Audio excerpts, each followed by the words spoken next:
तो ये बवासीर के लिए, हार्ट के लिए, दमा अस्थमा के लिए, पेट में सूजन है।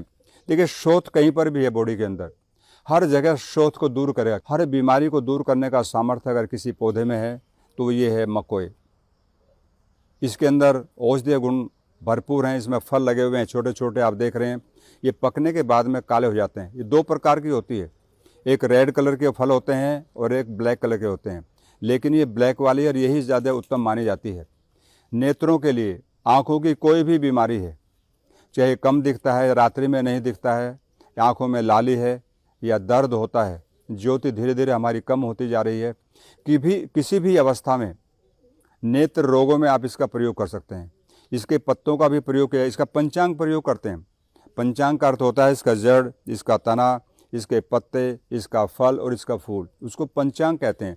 जो उसके सारे तत्व उनके अंदर होते हैं, तो इसको कटिंग करके छाया में सुखा लेते हैं और उसका फिर थोड़ी थोड़ी मात्रा में काढ़ा बना करके उसका प्रयोग किया जाता है।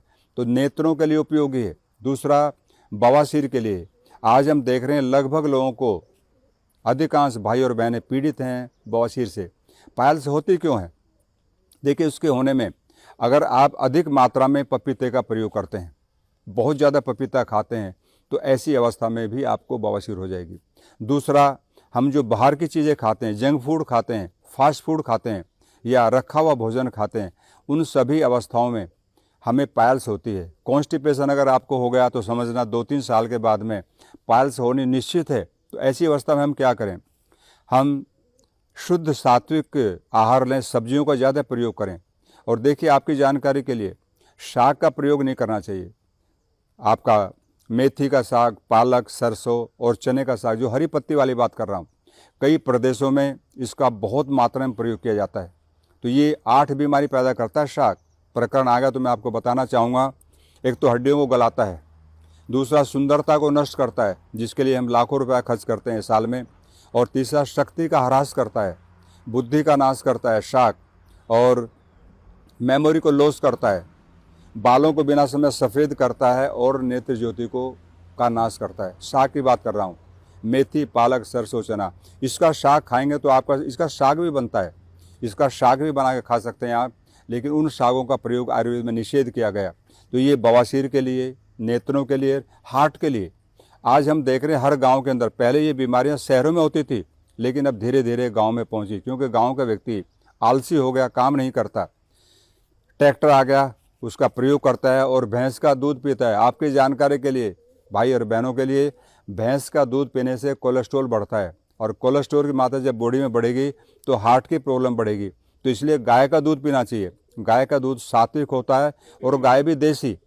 आप जो HF गाय को गाय मानते हैं, आयुर्वेद उसको गाय नहीं मानता, हमारे शास्त्रों में उसको गाय नहीं माना गया। तो इसलिए देसी गाय का दूध पिएंगे तो आपको हार्ट की प्रॉब्लम कभी नहीं होगी। मेमोरी शार्प होती है और पूरी बॉडी के अंदर एक अच्छी हेल्थ हमको मिलती है। तो ये पौधा बहुत ही उत्तम है, अमूल्य है। इसका जितना वर्णन किया जाए उतना कम है। तो ये बवासीर के लिए, हार्ट के लिए, दमा अस्थमा के लिए, पेट में सूजन है। देखिए शोथ कहीं पर भी है बॉडी के अंदर, हर जगह शोथ को दूर करेगा। कई बार हमारी किडनी फैटी हो जाती है, लीवर फैटी हो जाता है, स्प्लीन, तिल्ली के लिए और लीवर के लिए मैंने आपसे पहले ही निवेदन किया था, कोई भी किसी प्रकार का रोग है जहाँ पर कोई दवाई काम नहीं करती, वहाँ पर 2 चीज़ों का प्रयोग किया जाता है, एक तो ये है और एक गिलोय। सब लोग जानते हैं।